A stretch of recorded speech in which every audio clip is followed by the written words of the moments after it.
ओम शांति। आज 14 दिसंबर 2024 की मीठी मुरली की मंथन है। बाबा ने कहा, मीठे बच्चे, तुम्हारे पास मन मना भव और मध्याजी भव के तीक्ष्ण बाण है। क्या बोले पापा?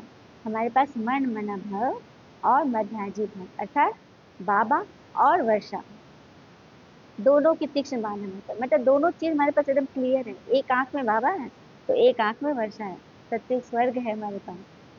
इन्हीं बाणों से तुम माया पर विजय प्राप्त कर सकते हो। तुम अपने आप को बता सकते हो कि मैं तो माया जीत हूँ। माया तुम्हारे यहाँ पे कोई छाया नहीं चलेगी। ठीक है? तो लेकिन सिर्फ बोलने से नहीं होगा, आपको करना होगा। कहते हैं ईश्वर का संदेश क्या है पता है? चिंता नहीं चिंतन करो, कठोर नहीं सरल बनो, दुखी नहीं सुखी संतोषी बनो, शिकायत नहीं शुक्रिया करो, विश्वास रखो, सब सही हो जाएगा। क्योंकि सही के पिता हमारे साथ हैं। सही को बनाने वाले हमारे साथ है, सुख को बनाने वाले हमारे साथ है। तो अभी भी दुख है, तो भगवान के विश्वास पे, उनके व्यवस्था पे हम शक कर रहे हैं। तो विजय प्राप्त करना है तो इन सब चीजों को तो अपना बनाना ही होगा। प्रश्न है, बच्चों को बाबा की मदद किस आधार पर मिलती है? बच्चे बाबा की शुक्रिया किस रूप में मानते हैं? बच्चों को बाबा की मदद किस आधार पर मिलती है? बच्चे बाबा की शुक्रिया किस रूप में मानते हैं? उत्तर, जो बच्चे जितना बाबा को प्यार से याद करते हैं उतना बाबा की मदद मिलती है। तो प्यार से बातें करो, अपना कनेक्शन ठीक रखो ना। बैटरी चार्ज करी ना तुम अपनी। तो पावर से, पावर पॉइंट से कट टू कट कनेक्ट रखो, रहो। श्रीमत पे चलते रहो तो बाबा मदद करता रहेगा। बच्चे बाबा की शुक्रिया मानते हैं। बाबा, आप परम धाम से आकर हमें पतित से पावन बनाते हो, आपसे हमें कितना सुख मिलता है। तो प्यार के आंसू भी हो जाते हैं। सुना? इतना सुंदर गीत है शुक्रिया का, सुनिए। चरणों में जगह मांगी तो तूने दिल में बसा लिया, थी एक नजर के प्यासे नजरों में समा लिया, आपका शुक्रिया, आपका शुक्रिया, चरणों में जगह हमारी थी, तूने दिल में बसा ली। कितने सुंदर मीठे गीत और बोल हैं।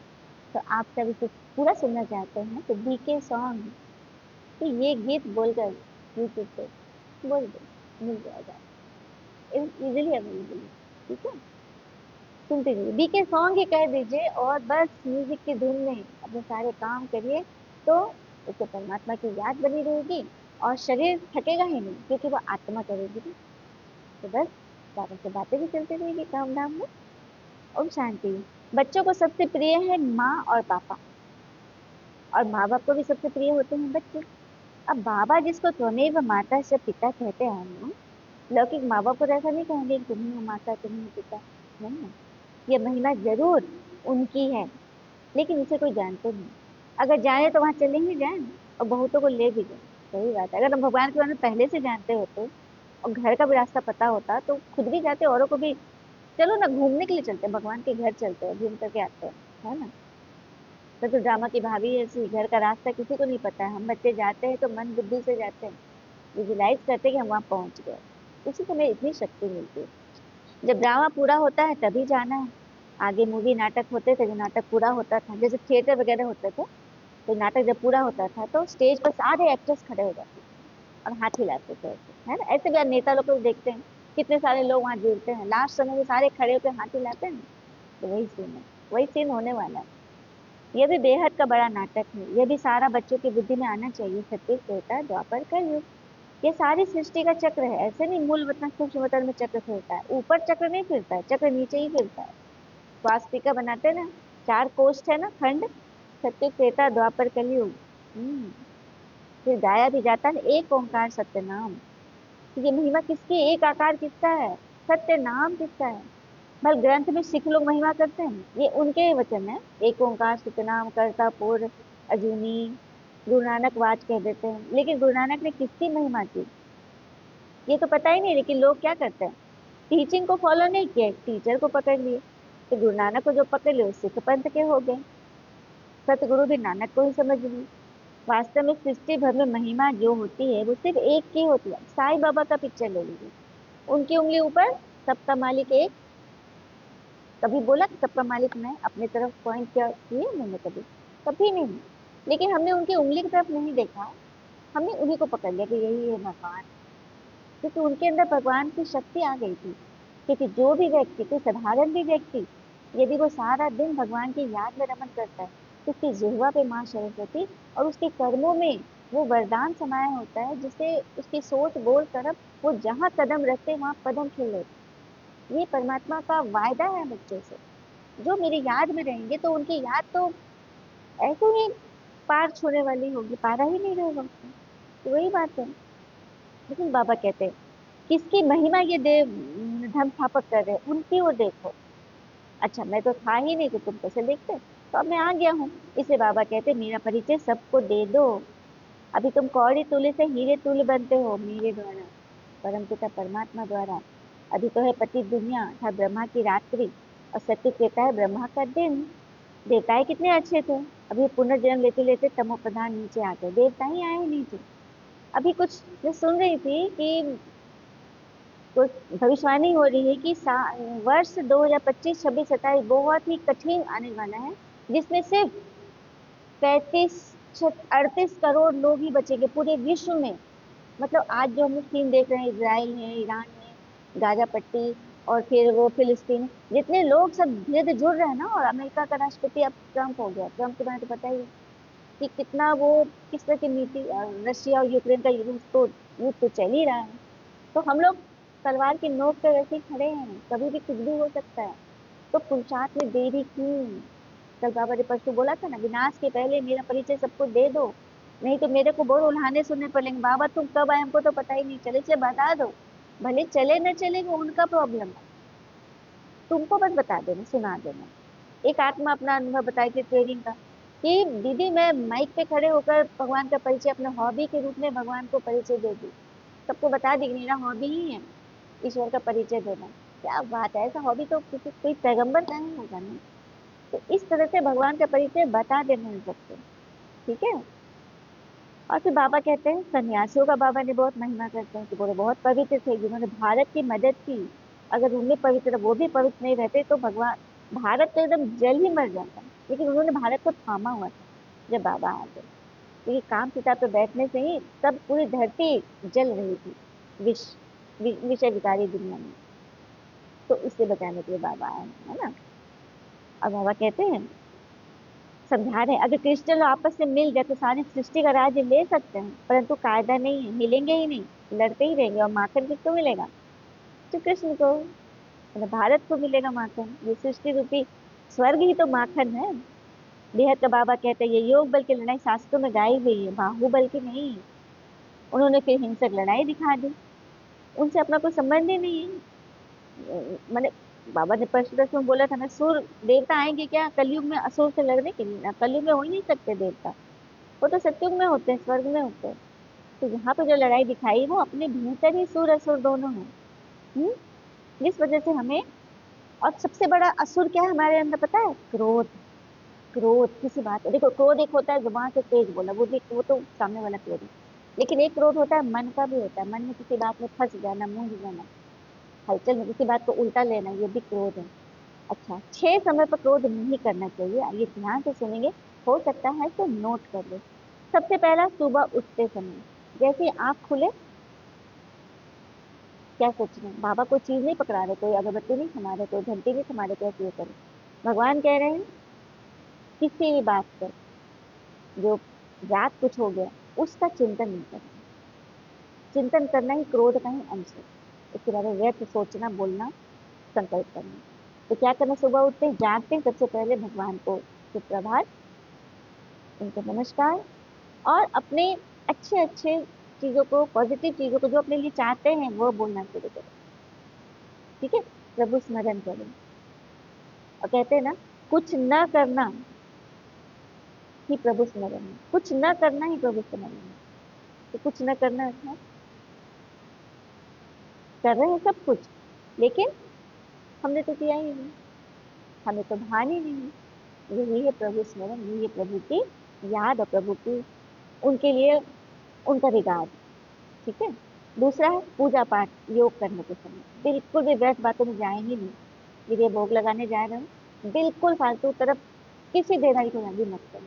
अगर देदारी को याद किया तो आपका भोग स्वीकार नहीं होगा। और भक्ति भी पूजा करने जाते हैं तो इस वक्त कोई व्यर्थ बातें नहीं, प्रभु स्मरण। ठीक है, तो चार्ज होगी। तीसरा है भोजन करते समय बिल्कुल ही व्यर्थ बातें न करना है, न सोचना है, न देखना है। मोबाइल देखकर तो बिल्कुल नहीं, है ना। ऐसा नहीं कि मतलब देह भान न रहे, खा रहे हैं शरीर से खा रहे हैं, तो ऐसा समझ के खाना है। हमारे पास जो थाली आई है ना, जो परोसी गई है, हमने ही निकाला है, वो रोटी नहीं है, वो ब्रह्म है, छठा तत्व है। क्योंकि प्रभु की कृपा ही के द्वारा ही वो अन्न हमें मिला। और कहते हैं ना, जैसा अन्न वैसा मन। कभी नहीं कहा गया जैसा अन्न वैसा तन, जबकि अन्न शरीर को खिला रहे हैं। तो क्यों नहीं गायन है कि जैसा अन्न वैसा तन? क्यों गाया हुआ है कि जैसा अन्न वैसा मन? तो जैसा भोजन करें, जिस परिवेश में करें, जिस सोच में कर रहे हैं, जो भोजन खा रहे हैं, वो हमारे मन पर असर देता है। सबसे पहले मेंटल स्ट्रेंथ इसी से बनता है। मेंटल डिसेबिलिटी भी इसी से होती है, मानसिक विकलांगता। यदि हम अशुद्ध भोजन खा रहे हैं, अशुद्ध विचार के साथ खा रहे हैं, फालतू चीज देखते हुए खा रहे हैं, हॉरर देख रहे हैं, ये देख रहे हैं, फालतू सुन रहे हैं, बोल रहे हैं, बस स्वास्थ्य बिगड़ा, मानसिक स्वास्थ्य बिगड़ा, तो सब कुछ बिगड़ा। तो क्रोध तो सवाल ही नहीं है, जहाँ की ये व्यर्थ दिखना भी नहीं है, बोलना भी नहीं है। ठीक है।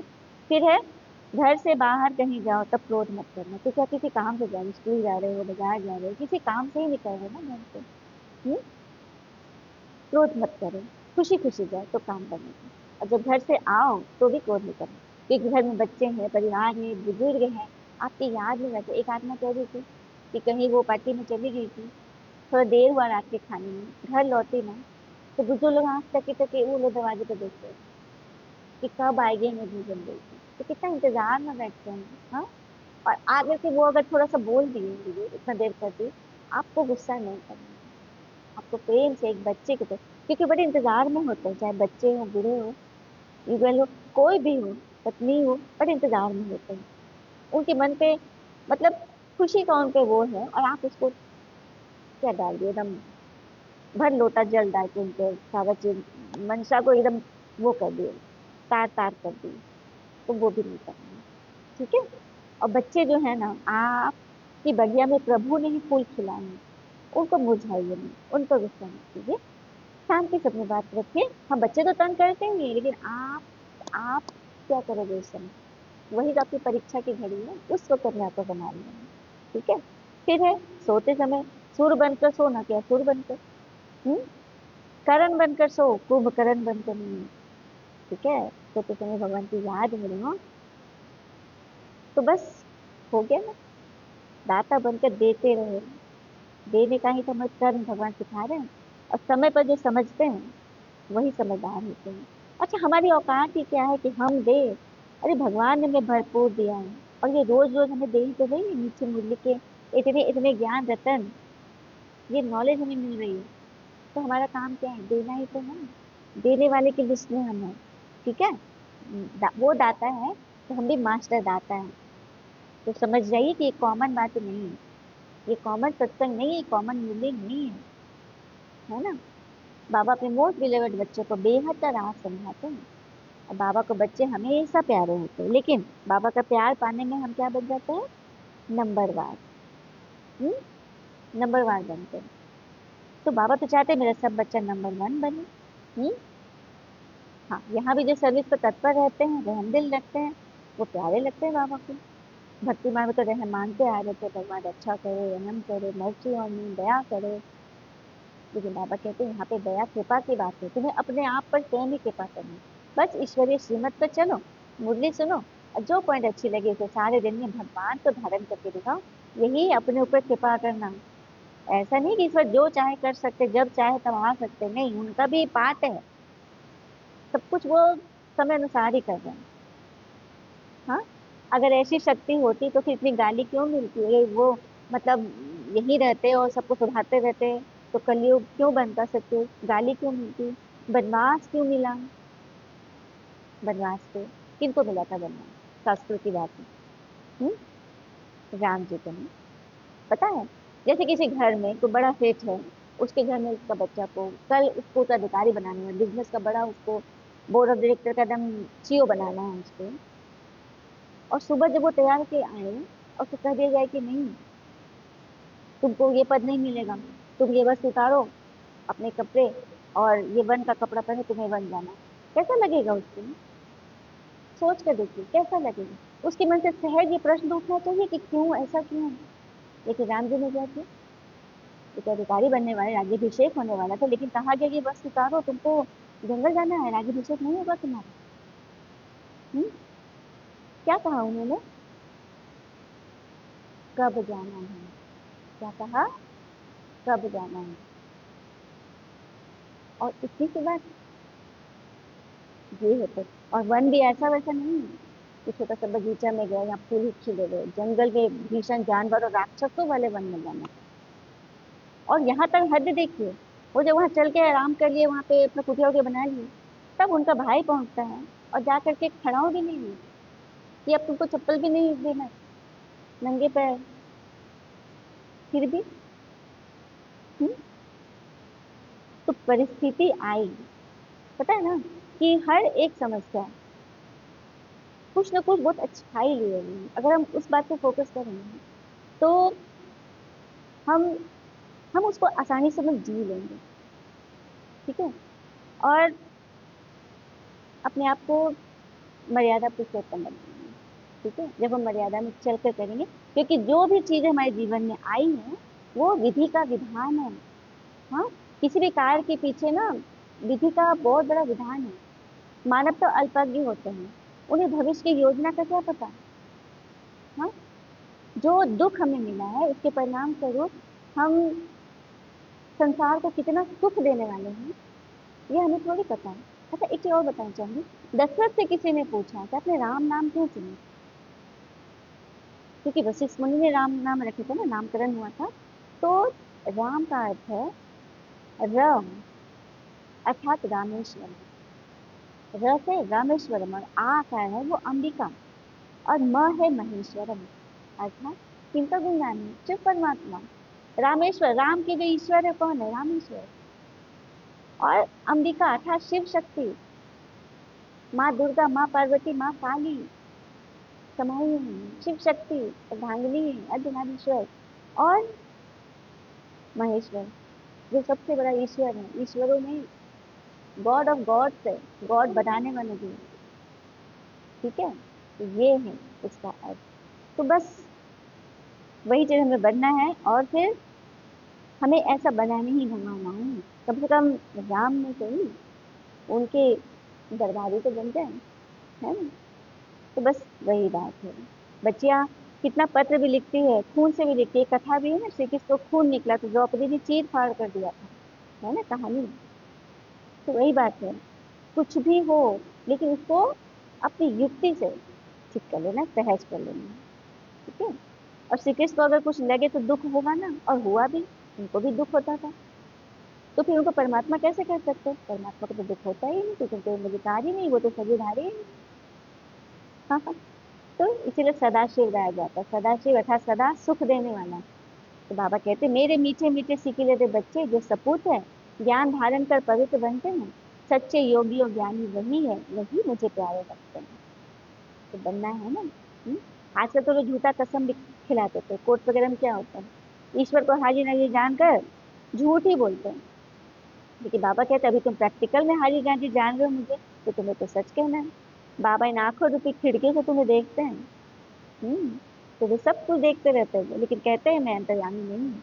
वो आपको अपने आप को बचा लेते हैं, एक तरह से बचाते हैं कि मैं कुछ नहीं जानता, लेकिन सब जानते हो। ठीक है। तुम बच्चे इस समय नरक को स्वर्ग बनाने वाले हो, तुम रोशनी देने वाले हो, जागृत करने वाले हो, और तो सब कुंभकर्ण की नींद में सोए हुए हो।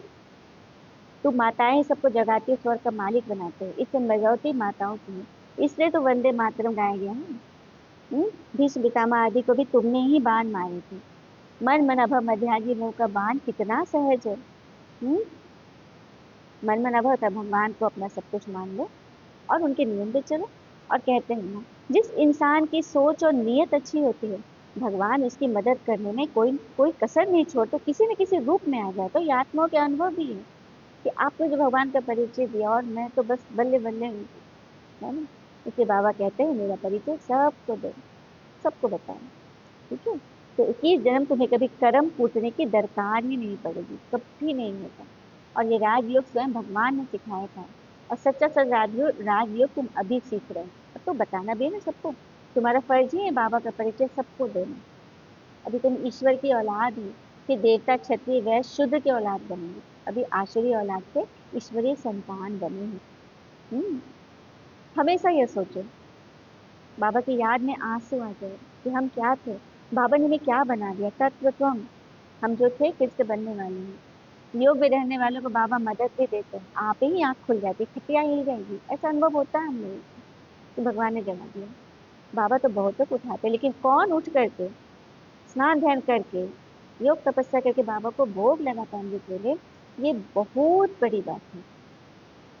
कि बाबा बच्चों को खबरदारी देते हैं कि कुल कलंकित नहीं करना और अपने निश्चय पर अचल अडोल रहना, और बहुत बहुत बहुत खुश रहना। अच्छा, मीठे मीठे बच्चों प्रति भगवान की नमस्ते, हम बच्चों के भी प्यारे बाबा को नमस्ते। धारणा के लिए मुख्य सार पहले लिखते हैं, बाबा का प्रिय बनने के लिए रहम दिल बन सर्विस पर तत्पर रहना है, सपूत आज्ञाकारी बन सच्चा योगी व ज्ञानी बनना है। दूसरे पर, अमृत वेले उठ बाबा से बहुत मीठी मीठी बातें करना है, बाबा का शुक्रिया मानना है, बाबा की मदद का अनुभव करने के लिए मोस्ट बिलीवर्ड बाबा को बड़े प्यार से याद करना है और भोग लगाना है। ठीक है। वरदान है, सदा उमंग उत्साह में रह, मन से खुशी के गीत गाने वाले अविनाशी खुशनसीब भव। सदा उमंग उत्साह में रह, मन से खुशी के गीत गाने वाले अविनाशी खुशनसीब बनते। तो आप खुशनसीब बच्चे अविनाशी विधि से अविनाशी सिद्धियां प्राप्त करते हैं। आपके मन में सदा वाह वाह की खुशी के गीत बजते रहते हैं। वाह बाबा, वाह तकदीर, वाह मेरा मीठा परिवार, वाह श्रेष्ठ संगम का सुहावना समय, हर करम वाह वाह। इसलिए आप अविनाशी खुशनसीब हैं। आपके मन में कभी वाई आई क्यों क्या कैसे वैसे नहीं आ सकता। वाई के बजाय क्या कहना है, वाह वाह। और आई के बजाय कहना है बाबा बाबा। ठीक है। तो ऐसे ही करना है। तो सदा उमंग उत्साह में रहेंगे। और कहते हैं ना, परिवर्तन से डरो मत। अगर आप कुछ अच्छा खो सकते हो, तो उससे बहुत बहुत बहुत अच्छा हासिल कर सकते हो। और जब भगवान मिल गया, तो फिर और क्या पाना रह गया फिर। स्लोगन, जो संकल्प करते हो उसे अविनाशी गवर्नमेंट की स्टैंप लगा दो, तो अटल रहेंगे।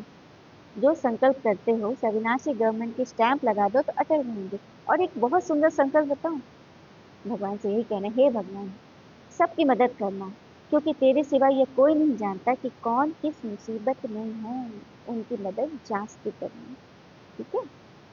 तो अविनाशी गवर्नमेंट की स्टैंप लगा दो, उनसे प्रार्थना कर लो, तो सदा अटल रहेंगे और आपकी समस्या जो है वो भगवान सुधार देंगे। अच्छा, ओम शांति। क्योंकि कहते हैं ना, कर भला तो हो भला।